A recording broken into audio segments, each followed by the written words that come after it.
India के साथ तिजारत की बात हो रही है। क्या आलू और प्याज के लिए आप उनको कह रहे हैं कि हम आलू और प्याज से ब्लैकमेल होते हैं? ये उस आदमी से पूछे जो शाम पे जिसके पास रोटी नहीं है, ये उनको दिखाए वो जो बच्चा जिसका वो है जो खाली देगची में अपना हाथ मार रहा, मर नहीं रहा, वो मर नहीं रहा।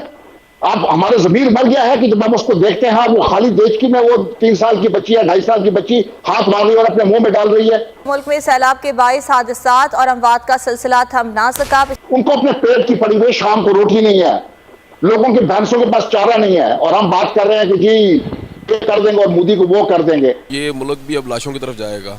ये अवाम जो है जिनके अंदर इंतशार पैदा हो चुका है, जो भूख से मर रहे हैं लोग, वो डेफिनेटली वो खुद को काटेंगे या किसी ना किसी एक दूसरे को काटेंगे। लोग भूख से मर रहे हैं, लोग एक दूसरे के ऊपर हमले कर रहे हैं खाना खाने के लिए।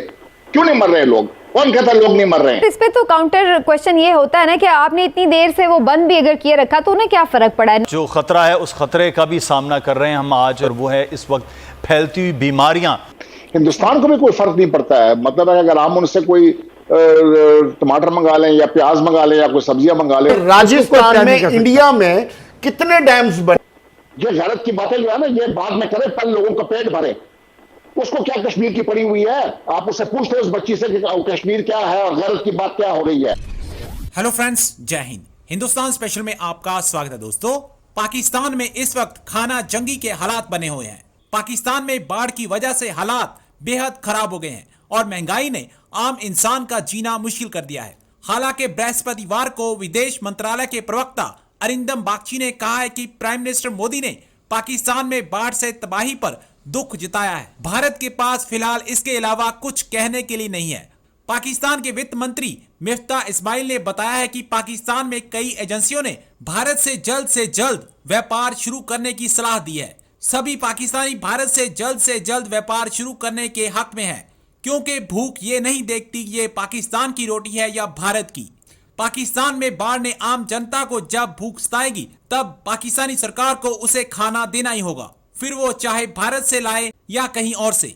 लेकिन पाकिस्तान में कुछ लोग ऐसे भी हैं जो अभी भी कश्मीर का राग अलाप रहे हैं, क्योंकि उनको पाकिस्तानियों की भूख दिखाई नहीं दे रही।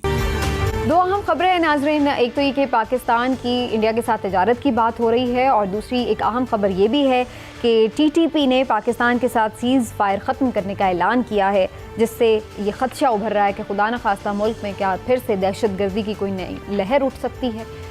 इन दोनों बातों पर बात करना बड़ा ज़रूरी है, बड़ी अहम ये दोनों खबरें हैं। इस वक्त हमारे साथ मौजूद हैं ब्रिगेडियर साद मोहम्मद साहब। से पहले सर, ये जो बात हो रही है कि पाकिस्तान को इंडिया के साथ ट्रेड ओपन कर देनी चाहिए और कहीं पे शायद अंडर डिस्कशन भी है, तो आप समझते हैं कि जो 2019 में पाकिस्तान ने ये सब रिलेशंस कट ऑफ किए थे, जो इंडिया ने किया था अगस्त का एक यकतरफा फैसला, तो उसके बाद आप लगता है कि ये प्रिंसिपल स्टांस से हटने की मुतरादिफ होगा? जी मेरे ख्याल में तिजारत में क्या प्रिंसिपल स्टैंड होना चाहिए। पाकिस्तान ये कश्मीर का मसला तो सन 47 से है और हम हिंदुस्तान के साथ जो है तिजारत कर रहे थे। बीच में लड़ाइयों की वजह से उसमें कोई खलल आया था, लेकिन हम तिजारत तो करते रहे हैं। और तिजारत में जो है अगर आप उसको देखें तो अफगानिस्तान में, अगर आपको याद हो, 1979 में एक कम्युनिस्ट गवर्नमेंट आई थी 25 दिसंबर को। पाकिस्तान ने उसको रिकग्नाइज नहीं किया जब तक वो हुकूमत रही, लेकिन पाकिस्तान के अफगानिस्तान के साथ तिजारत भी रही। हालांकि उस हुकूमत को हम मानते ही नहीं थे, हिंदुस्तान की हुकूमत को हम मानते हैं कि वो एक लेजिटिमेट हुकूमत है। और दूसरी बात यह है कि इससे कश्मीर के कॉज को क्या फायदा होगा अगर पाकिस्तान में एक गरीब आदमी जो है, जो टमाटर इतने महंगे ले रहा है या बाकी सब्जियां जो इतनी महंगी ले रहा है, अगर वो सस्ती ले तो उससे कश्मीर कॉज को क्या इफेक्ट होगा या कश्मीरियों को उसको क्या फायदा होगा कि हम जो है महंगी चीजें लें। हिंदुस्तान को भी कोई फर्क नहीं पड़ता है। मतलब अगर हम उनसे कोई टमाटर मंगा लें या प्याज मंगा लें या कोई सब्जियां मंगा लें, तो हम हिंदुस्तान को कोई वैसे तो नहीं कर रहे क्योंकि बहुत बड़े पैमाने के ऊपर उनके साथ तिजारत कर रहे हैं।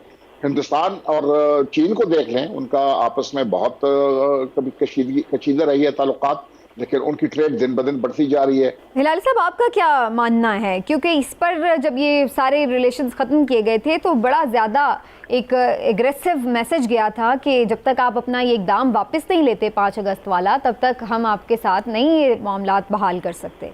तो अब आपको लगता है कि वाकई इतनी सीरियस सिचुएशन है फूड इन्फ्लेशन और फूड शॉर्टेज के हवाले से कि अब इस तरफ हमें ये कड़वा घूंट हमें बेशक लगे लेकिन हमें पीना पड़े?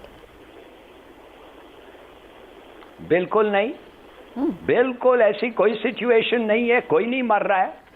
चीजें अगर महंगी हो जाएं थोड़ी सी, आप अपने प्रिंसिपल्स के लिए महंगा चीज नहीं बर्दाश्त कर सकते, आपको कॉम्प्रोमाइज करना है प्रिंसिपल्स, आप उससे जाके टमाटर और प्याज लेना चाहते हैं, फॉर गॉड्स सेक। लेकिन निराली साहब फिर इस पे तो काउंटर क्वेश्चन ये होता है ना कि आपने इतनी देर से वो बंद भी अगर किए रखा तो उन्हें क्या फर्क पड़ा है? ना तो वो अपने 5 अगस्त के इकदाम को वापस लेने के लिए तैयार है, ना किसी फ्लेक्सिबिलिटी को शो करने के लिए तैयार हैं, तो उससे उन्हें फर्क भी तो नहीं पड़ा। नहीं पड़ा, बड़ी अच्छा, वो खुश भी हो। बात कर रहे हैं हम गेटेड कम्युनिटीज में रहते हैं, हमारे 1000 किलो भी हो जाए तो हम खरीद सकते हैं। ये उस आदमी से पूछे जो शाम पे जिसके पास रोटी नहीं है, ये उनको दिखाए वो जो बच्चा जिसका वो है जो खाली देगची में अपना हाथ मार रहा, मर नहीं रहा, वो मर नहीं रहा। आप हमारे ज़मीर मर गया है कि जब हम उसको देखते हैं वो खाली देगची में वो 3 साल की बच्ची है, 2.5 साल की बच्ची हाथ मार रही है और अपने मुंह में डाल रही है। ये गलत की बातें जो है ना ये बाद में करे, पल लोगों का पेट भरे। उसको क्या कश्मीर की पड़ी हुई है? आप उससे पूछते उस बच्ची से कि कश्मीर क्या है और गलत की बात क्या हो रही है, और मोदी कौन है और नवाज शरीफ कौन है और इमरान खान कौन है। उनको अपने पेट की पड़ी हुई, शाम को रोटी नहीं है, लोगों के भैंसों के पास चारा नहीं है, और हम बात कर रहे हैं कि जी ये कर देंगे और मोदी को वो कर देंगे। अपने लोगों को बचाएं। ये जरा निकले ना बाहर आए, मैं आप लोग अपने रूरल एरियाज में ले जाता हूं, जिधर अभी फ्लड आए थे, लोग भूख से मर रहे हैं, लोग एक दूसरे के ऊपर हमले कर रहे हैं खाना खाने के लिए। क्यों नहीं मर रहे लोग? कौन कहता है लोग नहीं मर रहे हैं? ये जो उन्होंने ये नहीं कहा कि लोग मर नहीं रहे, वो ये कह रहे थे कि आलू प्याज के लिए मर रहे हैं, वो इसलिए नहीं। वेट अ मिनट, वो इसलिए मर रहे हैं कि आपकी आप 70 साल से क्या कर रहे हैं? चलिए थोड़ा सा कूल डाउन हो जाते हैं और ये मामला जो है इसको भी यहीं पे समेटते हैं। कौन चाहेगा यार कि उसके बंदे मारे जाएं? कौन चाहेगा कि उसके वोटर जो हैं वो पानी में डूब जाएं? बेवकूफ लोग होंगे अगर वो ऐसा करेंगे। वहाँ पे कोई वजूहात होंगे जो कोई नहीं चाहेगा, लेकिन कौम ये तो चाहेगी कि जिनको आप इक्तदार की कुर्सियों पे बैठाते हैं कि वो अगर इक्तदार पे बैठे तो उनके लिए प्लानिंग करें, उनके लिए काम करें। बांग्लादेश में जितनी बार पानी को प्लान नहीं कर सकते, आपको प्लान करके बचा लिया। राजस्थान में, इंडिया में कितने डैम्स बने, कोई प्लान नहीं कर सकता। पिछले साल फ्लोरिडा में चलाया हुआ था, अमेरिका में, पिछले बरतानिया में जाता, फ्रांस में जाता। देखो जो यार ये रिजर्वायर की बातें करनी बड़ी आसान है। कभी रिजर्वायर के ऊपर एक प्रोग्राम कर लो, बुलाओ, ये ब्रेक का वक्त हो गया। हमने कितने वाटर रिजर्वायर बनाए? ब्रेक की तरफ चलते बाद वापस आते हैं। लेकिन याद रखें, हमारी नेबरिंग कंट्री ने पाकिस्तान में देख के most of the provinces in Iran उन्होंने सिविल डिफेंस सिस्टम को रिवाइव कर दिया है।